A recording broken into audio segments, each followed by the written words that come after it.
الحمد لله نحمده ونستعينه ونستغفره ونؤمن به ونتوكل عليه ونعوذ بالله من شرور أنفسنا ومن سيئات أعمالنا من يهده الله فلا مضل له ومن يضلله فلا هادي له ونشهد أن لا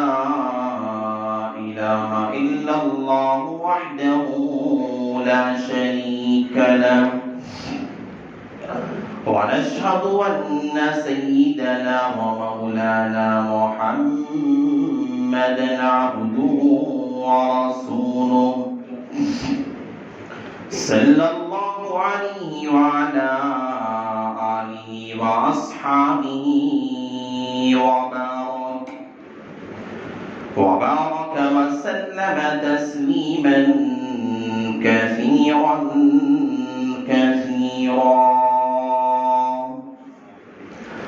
أما بعد فأعوذ بالله من الشيطان الرجيم بسم الله الرحمن الرحيم يا أيها الذين آمنوا ادخلوا في السلم كافة ولا تتبعوا خطوات الشيطان إنه لكم عدو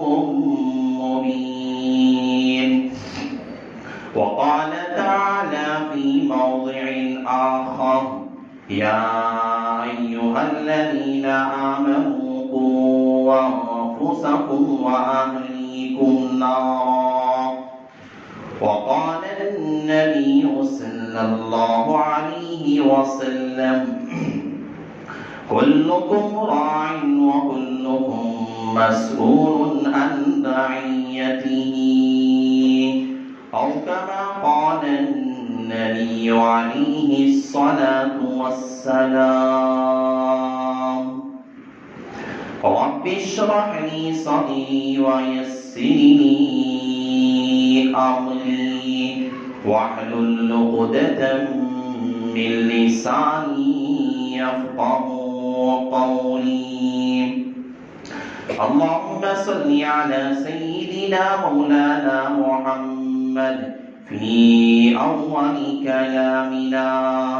اللهم صل على سيدنا مولانا محمد في أوسط كلامنا اللهم صل على سيدنا مولانا محمد في آخر كلامنا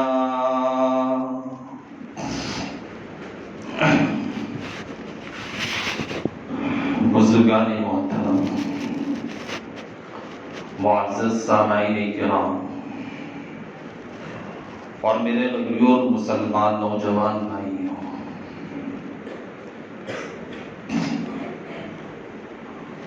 کئی جمعہ سے آپ لوگوں کے سامنے فتنہ ارتداد کے عنوان پر بات ہو رہی ہے۔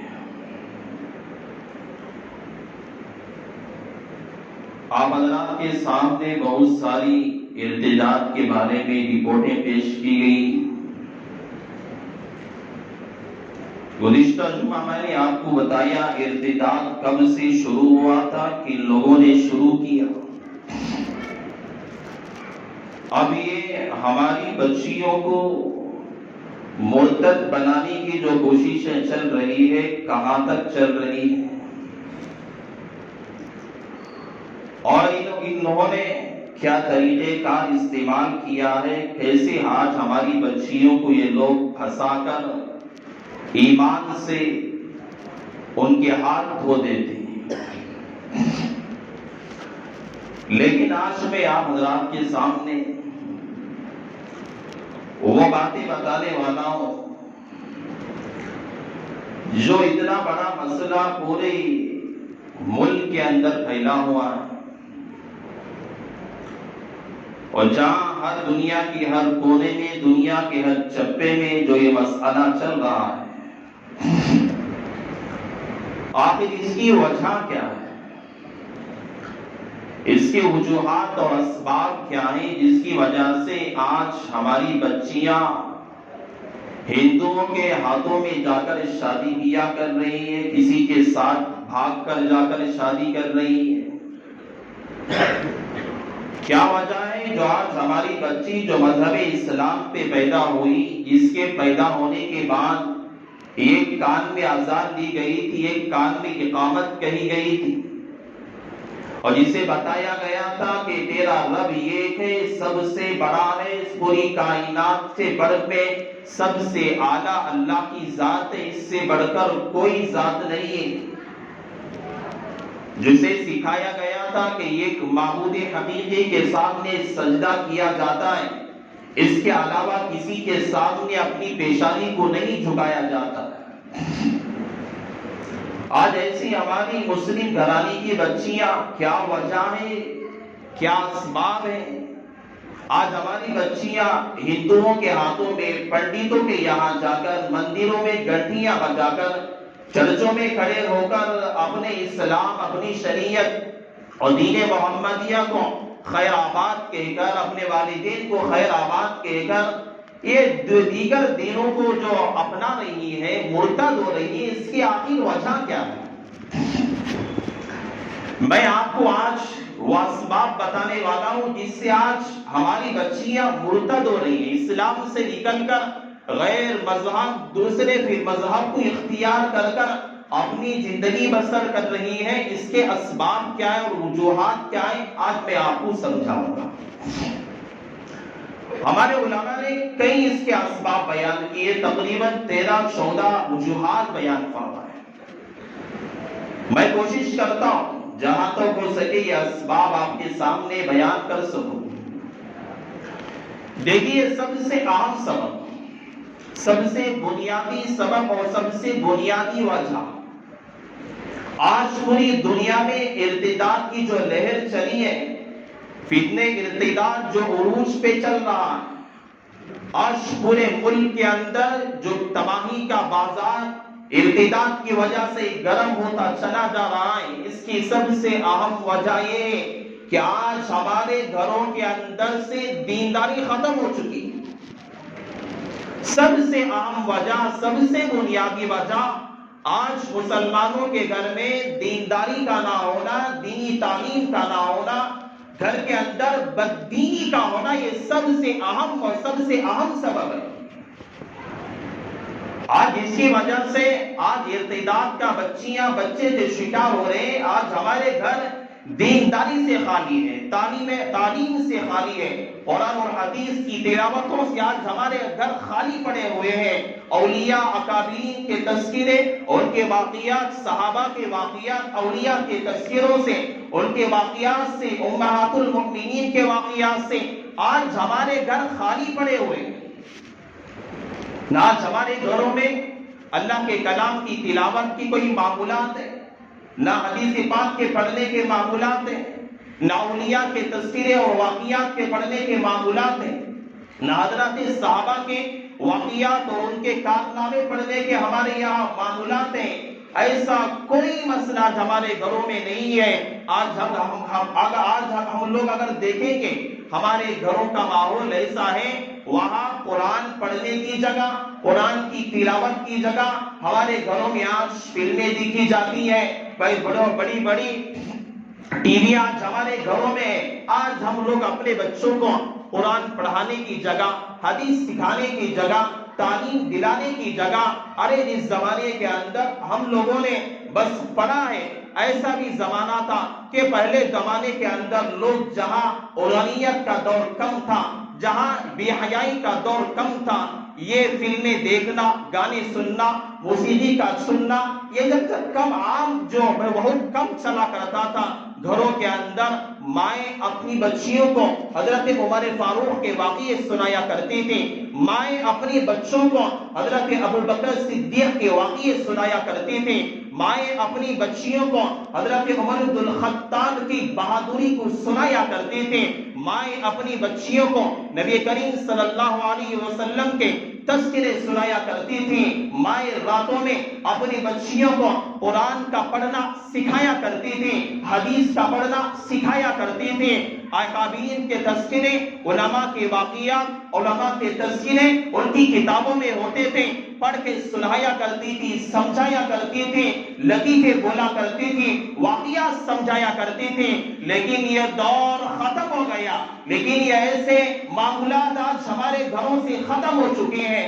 ایسی تلاوتیں آج ہمارے گھروں سے ختم ہو گئے، آج اکابرین کے تذکرے ہمارے گھروں سے ختم ہو گئے، آج صحابہ کے واقعات کا پڑھنا ہمارے گھروں سے ختم ہو گیا، صحابہ کے تذکرے ختم ہو گئے۔ آج ہم اپنے گھروں کا اگر جائزہ لیں، آج اپنے گھروں کے اندر جھانک کر دیکھیں، ہمیں یہ معلوم ہوتا ہے گھر میں سیریل چلا رہتا ہے، گھر میں فلمیں، گندی گندی فلمیں چلتی رہتی ہے، گھر میں عاشق اور معشوقیت کی فلمیں چلا کرتی ہے، اور جو فلم کے پردے پر ناچنے والی رنڈیوں کے سامنے بٹھا، رنڈیوں کے جو فلم پہ چلنے والے جو پوسٹر لگے ہوتے ہیں اور گھر کے اندر سیریل چلتا رہتا ہے، ماں جہاں قرآن پڑھانے کی جگہ، ماں حدیث پڑھانے کی جگہ، ماں واقعات سمجھانے کی جگہ، ماں اولیاء کے تذکرے بتانے کی جگہ، ماں حضرت عمر بن الخطاب کے کارنامے، ان کی بہادری کو بتانے کی جگہ، ماں ساتھ میں بٹھا کر اپنی بچی کو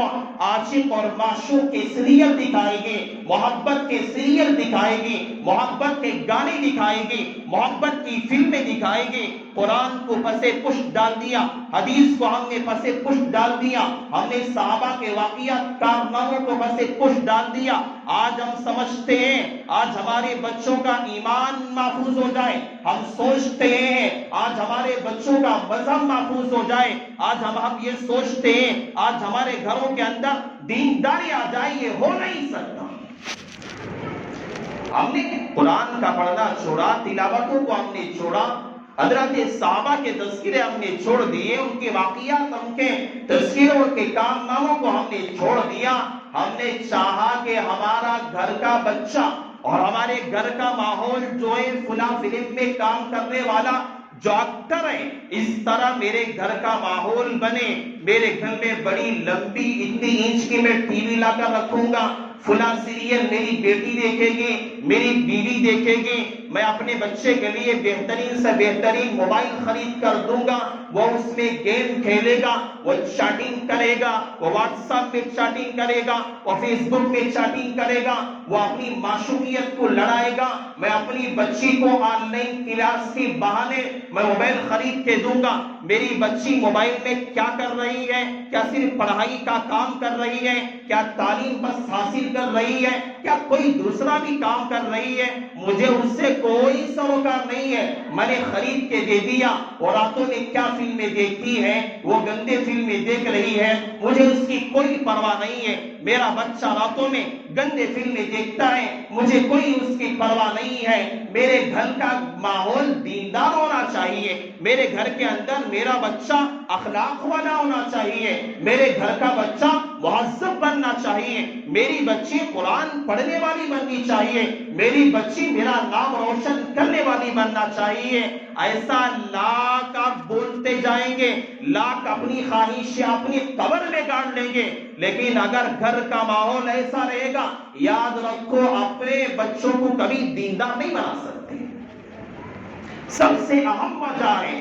آج ارتداد کا شکار ہونے والی بچیاں، سب سے اہم وجہ یہ آج ہمارے گھروں سے دینداری ختم ہو چکی ہے، بددینی دینی ماحول جو ہے ہمارے گھروں سے ختم ہو چکا، گھروں میں آج ہمارے گھروں میں نحوستیں اتر رہی۔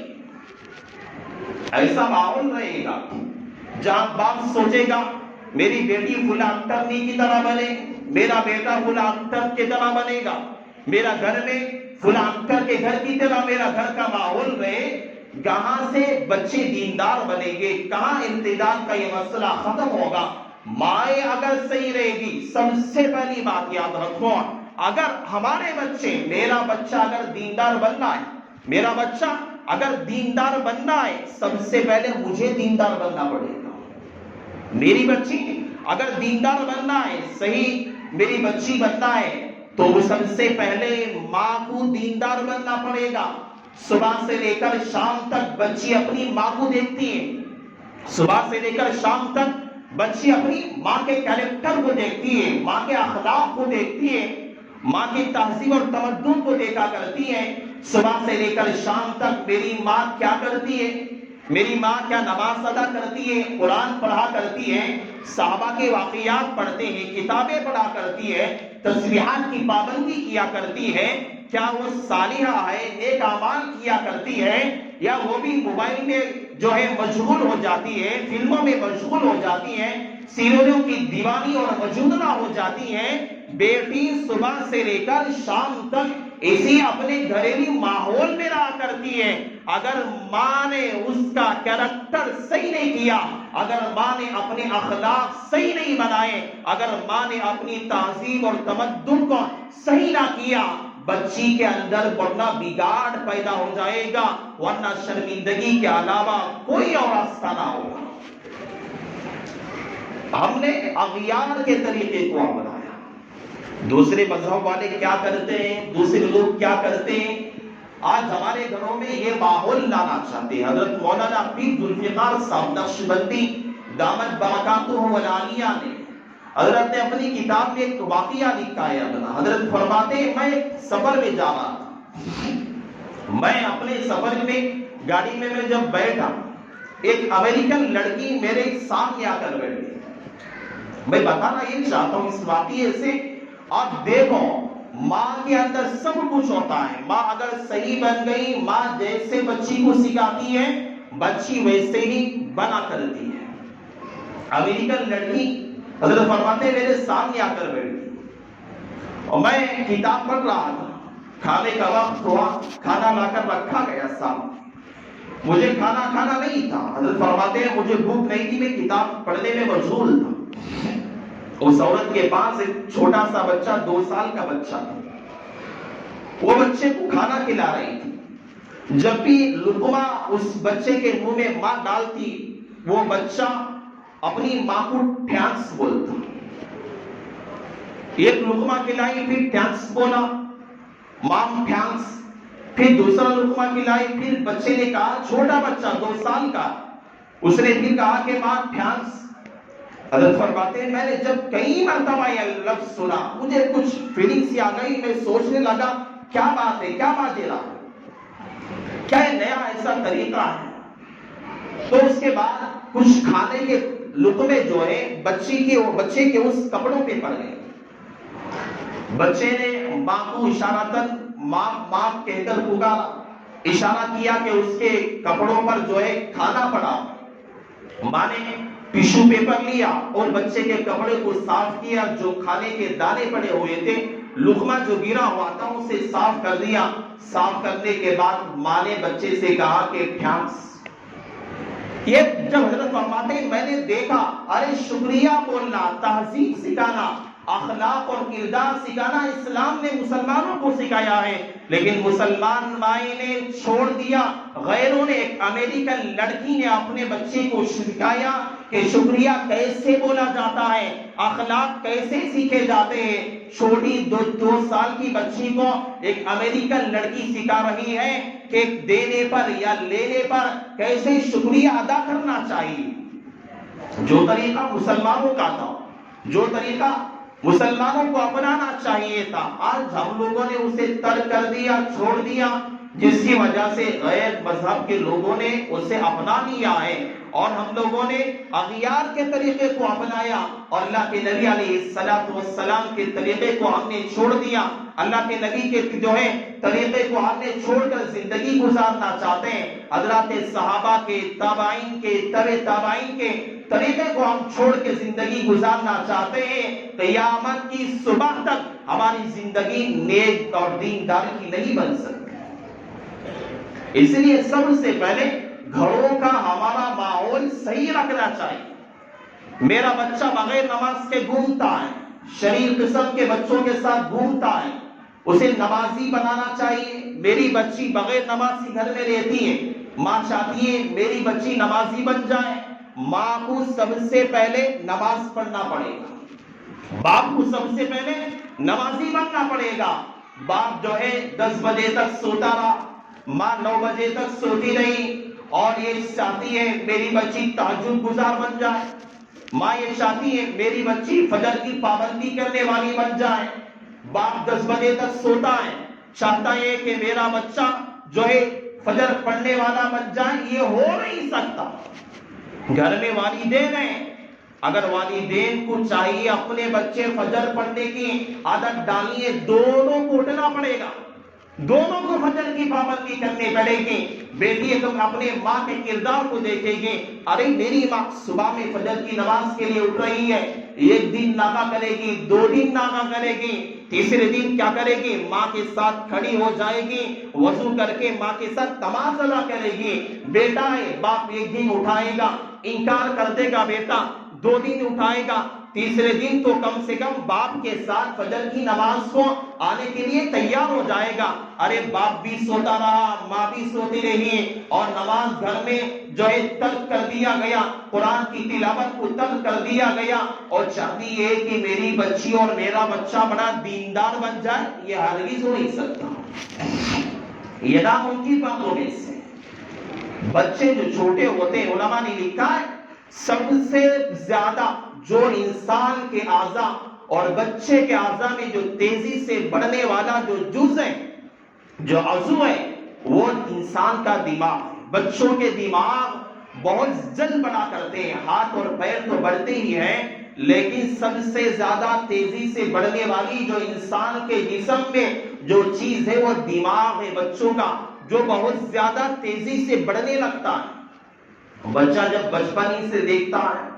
ماں باپ کے اخلاق، کردار کو، گھر کے ماحول کو، گھر میں صبح سے شام تک گانے چلتے ہیں، فلمیں دیکھی جاتی ہیں، نماز کا جنازہ نکالا جاتا ہے، سنتوں کا جنازہ نکالا جا رہا ہے، گھر کا ماحول دیکھا جا رہا ہے کہ گھر میں کبھی ماں نہ نماز پڑھتی ہے، نہ باپ نماز کی پابندی کرتا ہے، صبح سے لے کر شام تک گھر کے اندر گالی گلوچ چلتے ہیں، گانے چلا کرتے ہیں، موسیقی چلا کرتی ہے، گھر میں لڑائی جھگڑے چلا کرتے ہیں، گھر میں بے برکتی کا، نحوست کا ماحول ہے، تو آپ سوچ کے دیکھیں ہماری یہ نئی نسل کہاں ترقی یافتہ بنے، یہ ہماری نئی نسل کہاں سے صحیح راہ پہ آئے۔ اس لیے ہم ماں باپ کو بہت زیادہ اس کے فکر مند ہونا چاہیے، اپنے گھر کا ماحول جہاں تک ہو سکے ہم لوگوں کو اپنے گھر کا ماحول سب سے پہلے، یہ بنیادی وجہ ہے ہماری بچیوں کے مرتد ایمان سے نکلنے کی سب سے اہم وجہ علماء نے بیان کی کہ گھر کا دیندار ہونا، گھر کے اندر بددینی کا ہونا، یہ ارتداد کی سب سے اہم وجہ ہے۔ دوسری وجہ، دوسرا سبب یہ ہے کہ مخلوط نظام تعلیم کا ہونا، ارتداد کا، بچیوں کا غیر مسلموں کے ساتھ، کافروں اور بھیڑوں چماروں کے ساتھ باندھنے کی دوسری وجہ بنیادی یہ ہے مخلوط نظام تعلیم کا ہونا۔ ایک ہی جگہ بچے اور بچیاں،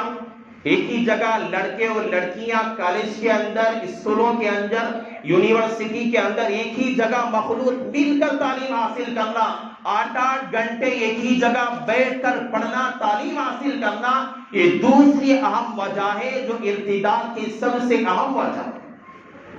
آج ہم سمجھتے ہیں میں اپنی بچی کو ڈاکٹر بنانے والا، میں اپنے بچے کو جو ہے انجینئر بناؤں، میں اپنے بچے کو بڑے جو ہے عہدے دلانے والا ہوں، میرا بچہ اچھا انجینئر بنے گا، اچھا پڑھا لکھا ہو جائے گا، لیکن اسلام اور شریعت اور علماء کبھی یہ منع نہیں کرتے کہ آپ دنیاوی تعلیم، اصلی تعلیم نہ دلائیں، آپ دلائیں ضرور، آپ اپنے بچے کو ڈاکٹر ضرور بنائیں، آپ اپنے بچے کو انجینئر ضرور بنائیں، آپ اپنے بچے کو بڑی بڑی ڈگریاں تو ضرور دلائیں، لیکن شریعت یہ کہتی ہے کہ اسلام کے دائرے میں رہ کر کہیں ایسا نہ ہو کہ تمہارا بچہ ان ڈگریوں کے حاصل کرنے کے اندر لگا رہے، اسے خیال اور پتہ نہ چلے کہ اس کا ایمان ہی ختم ہو چکا۔ حضرت حکیم الملت مجدد ملت حضرت مولانا اشرف علی تھانوی رحمۃ اللہ علیہ فرمایا کرتے تھے، انسان آدمی کے لیے تم لوگ کالج میں داخل کرنے سے بہتر ہے کہ آدمی کو فالج داخل ہو جائے۔ مطلب کیا ہے؟ فالج ایک بیماری ہے۔ حضرت تھانوی فرمایا کرتے تھے آدمی کو فالج آ جائے گا، بیماری آئے گی، بیماری کی وجہ سے انسان کی جان ختم ہو جائے گی، لیکن بچے اگر کالجوں میں داخل ہو جائیں گے وہاں بچوں کی جانیں نہیں بلکہ ایمان ختم ہو جائے گا۔ حضرت تھانوی اسی لیے فرماتے ہیں کہ کالج میں داخل کرنے سے بہتر ہے کہ انسان کو فالج میں داخل ہو جائے۔ یہ بڑا خطرناک مسئلہ ہے، بڑا خطرناک مسئلہ۔ ایسی رپورٹیں ہیں، ہم لوگ ایسی باتیں نہیں کہ آپ کالج میں نہ پڑھائیں، آپ اسکولوں میں تعلیم نہ دیں، ورنہ تو آپ لوگ باہر جا کر کہیں گے کہ آج مولانا نے کہہ دیا کہ آج بچوں کو کالج نہ پڑھائیں، اسکول نہ پڑھائیں، یونیورسٹی میں داخل نہ کریں۔ یہ بالکل غلط بات ہے، ایسی بات میں نہیں کہہ رہا، بلکہ میں آپ کو سمجھانا یہ چاہ رہا ہوں ایسے ماحول کے اندر، حالانکہ جو اس وقت ملک کا جو حالات ہے، ملک کا جو ماحول ہے، آپ اپنے بچوں کو ڈاکٹر بناؤ، ضرورت ہے، انجینئر بناؤ، ضرورت ہے، اپنے بچوں کو جو ہے ملک کے اندر عہدیدار بناؤ، بڑی بڑی ڈگریاں دلاؤ، یہ وقت کی اہم ترین ضرورت ہے، لیکن ساتھ ساتھ بچوں کے ایمان کی بھی حفاظت کیا کرو۔ میرا بچہ کہاں پڑھتا ہے؟ یہ مخلوط تعلیمی نظام ایسا خطرناک ہے، ایسا خطرناک ہے۔ ایک جگہ ورجینیا کچھ نام ہے اسکول کا، اسی ملک کے اندر بہت پہلے میں نے پڑھا تھا، تو یہ چھوٹی سی اسکول ہے، اس کے بہت سارے برانچ ہیں، ہمارے اسی ملک کی بات کر رہا ہوں، ورجینیا کچھ نام اسکول کا، اور اسکول کے اندر تقریباً 45 سے زیادہ اور 85% تک تقریباً لڑکیاں ہر سال زناکاری کا شکار ہوتی ہیں۔ تقریباً 85% تک لڑکیاں اس اسکول کے اندر زناکاری اور بدکاری کا شکار ہو جاتی ہے۔ ایک یونیورسٹی کے بارے میں نے پڑھا، اس میں لکھا ہوا تھا کہ اسی ہندوستان کی یونیورسٹی ہے، میرے دماغ سے اس کا نام نکل رہا ہے، اس کے بارے میں لکھا ہوا ہے کہ تقریباً 85% اس یونیورسٹی کے اندر 6000 بچے پڑھا کرتے ہیں، 6000 لڑکیاں پڑھا کرتی ہیں، لیکن ہر سال 400 لڑکیاں حاملہ ہوتی ہیں۔ یہ کیا وجہ ہے؟ مخلوط تعلیمی نظام۔ آپ جو ہے خوش فہمی میں رہ گئے، میری بچی بڑی جو ہے ڈاکٹر کی ڈگری حاصل کی ہوئی ہے، وہ کہاں کھڑ رہی ہے، کہاں گوبھی منچوری کھانے جا رہی ہے، کہاں رات میں اور اتوار کے دن میں فیشن کلاس بول کر بہانے ڈال کر اپنی سہیلیوں کے ساتھ جا کر جو ہے غلط کاموں میں، غلط جگہوں پر جو کیا کر رہی ہے، آپ کو کیا بتائیں۔ 85% امریکہ کے بارے میں اگر آپ رپورٹیں پڑھیں گے، وہاں تو تقریباً 90% ایسی جگہ، ایسی یونیورسٹیاں اور کالجز ہیں جہاں پر 90% لڑکیاں شادی سے پہلے حاملہ ہو جاتی ہیں۔ یہ مخلوط تعلیمی نظام ہے۔ مفکر اسلام حضرت مولانا ابو الحسن علی میاں ندوی رحمۃ اللہ علیہ نے ایک بات لکھی ہے، حضرت نے لکھا ہے جو ہندوستان کے اندر جو کالجز کو جو قائم کیا گیا، یونیورسٹیوں کو جو قائم کیا گیا، اس کا مقصد یہ ہے کہ انگریزوں نے اسے اس وجہ سے قائم کیا کالجز اور یونیورسٹیوں کو، وہ چاہتے یہ ہے کہ مسلمانوں کو اپنے محمد کے طریقے سے نکال کر اغیار کے طریقے پہ لانا چاہتے ہیں۔ سب سے اہم وجہ یہ ہے کالجز کے اندر شریعت کیا چاہتی ہے؟ مخلوط تعلیمی نظام کرنا صحیح نہیں ہے۔ ایک جگہ لڑکا ایک لڑکی جمع ہونا شریعت کہتی ہے جائز نہیں ہے، صحیح نہیں ہے، لیکن انہوں نے چاہا اغیار کے نزدیک جو ہے، دیگر ممالک کے نزدیک اسے فیشن سمجھا جاتا ہے، ایک اچھا طریقہ سمجھا جاتا ہے، اچھا کام سمجھا جاتا ہے۔ حضرت علی میاں ندوی رحمۃ اللہ علیہ نے لکھا ہے کہ اغیار کے طریقے کو لانے کے لیے یونیورسٹیاں، کالجز قائم کیے گئے کہ مسلمان کو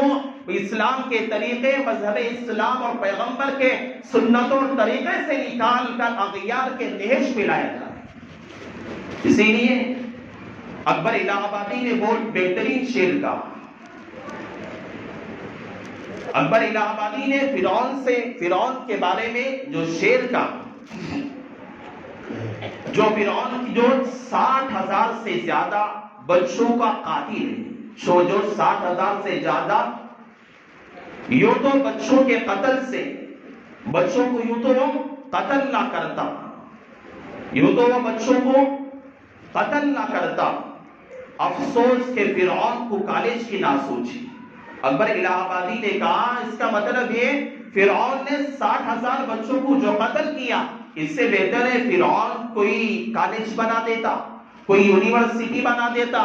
اس سے بہتر ہوتا کہ وہ بچے اور بچیاں اسی یونیورسٹی کے اندر اور اسی کالجز کے اندر اپنی جان تو ختم نہیں ہوتی، انسان کے اندر سے ایمان کا ختم ہونا ایسا ہے دنیا میں مردے کی طرح ہے، دنیا میں ایمان باقی نہ رہے گا تو اس میں دنیا میں رہنا اور نہ رہنا دونوں اس کے لیے برابر ہیں۔ کہا گیا اگر یونیورسٹیاں قائم کرتا فرعون، اگر کالج قائم کرتا تو اس کے لیے بچوں کو قتل کرنے کی ضرورت نہ پڑتی، یونیورسٹی کے اندر کالج کے اندر خود بچیوں کا ایمان ختم ہو جاتا، خود بچیاں اسلام سے نکل جاتی، جو فرعون کو بچوں کو قتل کرنے کی ضرورت ہی نہ پڑتی۔ یہ اہم ترین مسئلہ ہے، اپنے بچوں کو تعلیم دینا۔ اور دوسری بات یہ مالدار لوگ ہیں، لوگ کہتے ہیں صاحب ہم کیا کریں،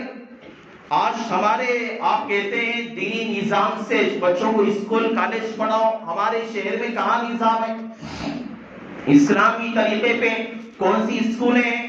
غیروں کی اسکولوں کے اندر تو اچھی تعلیم دی جاتی ہے، اچھا جو ہے ان کے یہاں سے سکھایا جاتا ہے، پڑھایا جاتا ہے، ان کے یہاں نصاب بہترین ہے، یہ باتیں کہی جاتی ہے، ہم کیا کریں؟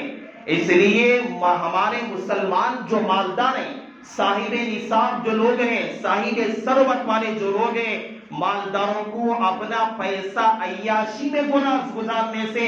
اپنا پیسہ غلط جگہوں پہ خرچ کرنے سے بہتر ہے اپنا پیسہ اسکول کے بنانے میں لگاؤ، اپنا پیسہ بچوں کی پڑھائی میں خرچ کرو، کالجز بنانے میں خرچ کرو، کیونکہ مسلمانوں کی بھی کالجز ہوگی، مسلمانوں کی شہر بھی اسکولوں کی ہوگی، ہمارے بچوں کو لے جا کر ہندوؤں کی اسکولوں میں داخل کرنا، عیسائیوں کی اسکولوں میں داخل کرنے کی ضرورت نہیں پڑے۔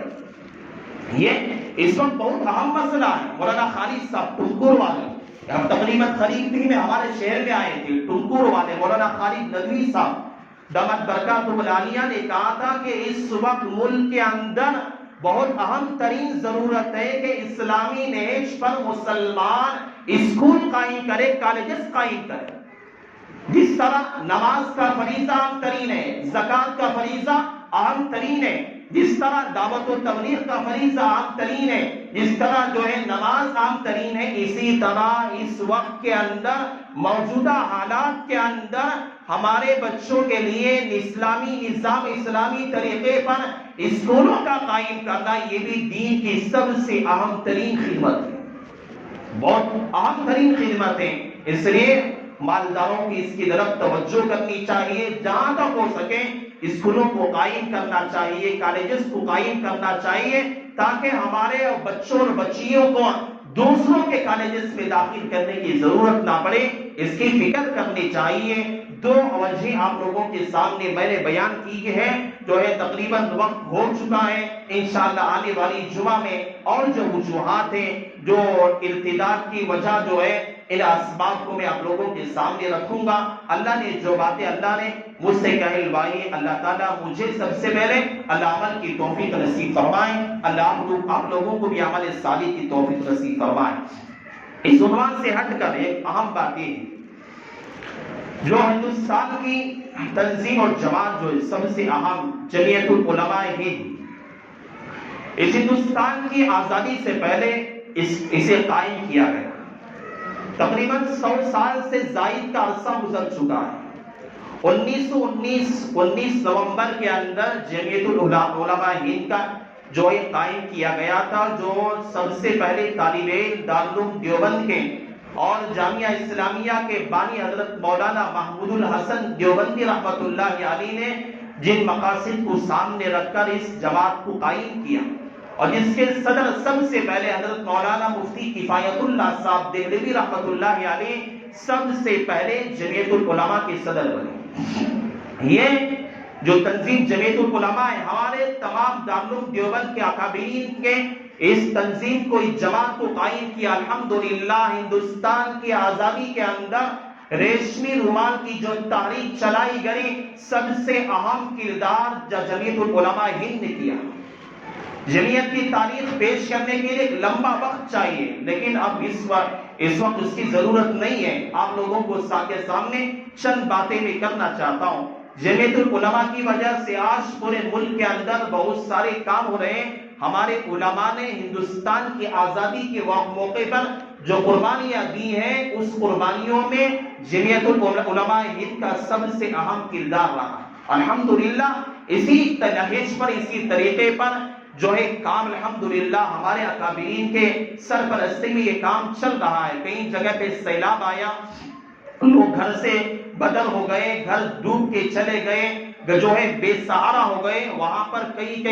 جو اس کے اندر مسلمان اور غیر مسلم، اس کی کوئی تمیز نہیں رکھی گئی ہے۔ مسلمانوں کو بھی گھروں کا انتظام کیا گیا، غیر مسلموں کو بھی گھروں کا انتظام کیا گیا، اور اس سے بڑھ کر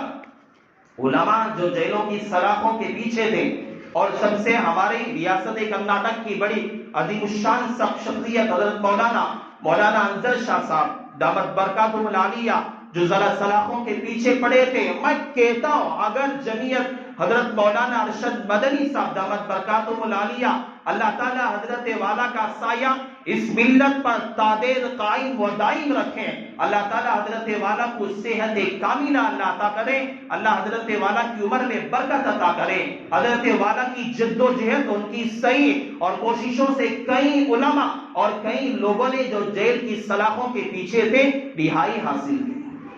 اگر ان کی کوششیں نہ ہوتے، مولانا انظر شاہ کے بچے آج یتیمی کی زندگی گزارتے،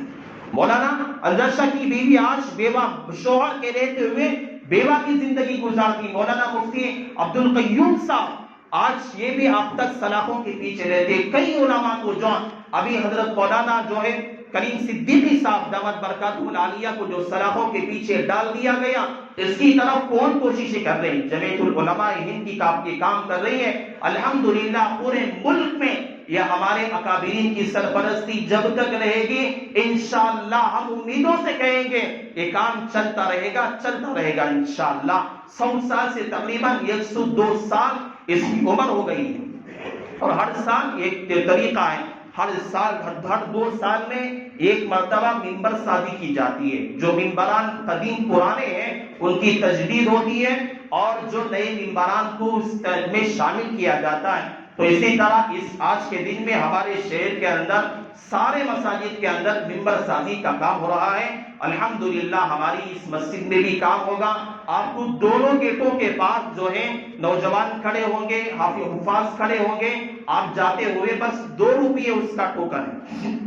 2 روپیے اس کے ٹوکن ہے۔ اس کو ٹوکن چاہے آپ 2 روپیے بھی دے سکتے ہیں، 5 روپیے بھی دے سکتے ہیں، 10 روپیے بھی دے سکتے ہیں، 20 روپے بھی دے سکتے ہیں، لیکن اس کی قیمت 2 روپیے ہے۔ آپ جتنا زیادہ بھی دیں گے اس کا پیسہ جمعیت میں جمع کر دیا جائے گا۔ یہ آپ جو ہے وہاں جاتے ہوئے آپ اپنے گیٹ کے پاس، مسجد کے دونوں گیٹوں کے پاس جاتے ہوئے آپ اپنا نام، اپنے والد کا نام وہاں کھڑے ہو کر 2 حفاظ کھڑے ہوں گے، آپ اپنا نام دکھا کر ٹوکن حاصل کریں، ممبرشپ میں جمع ہو جائے۔ یہ بڑی دنیا کے اندر ہمارے بالخصوص ملک کے اندر کام کرنے والی بڑی عظیم الشان تنظیم ہے، جو ہمارے علماء اکابر دارالعلوم دیوبند کے سرپرستی میں کام چل رہا ہے۔ آپ تمام حضرات سے میں گزارش کرتا ہوں جاتے ہوئے ممبر سازی میں اپنا حصہ لیتے ہوئے جائیں۔ اللہ سے دعا ہے اللہ تعالیٰ مجھ سے جو باتیں کہلوائی ہیں، اللہ ہم سب کو اللہ عمل صالح کی توفیق نصیب فرمائے۔ بس انہی کلمات پر اپنی بات کا اختتام کرتا ہوں۔ آمین وآخر الدعوانا الحمدللہ رب العالمین۔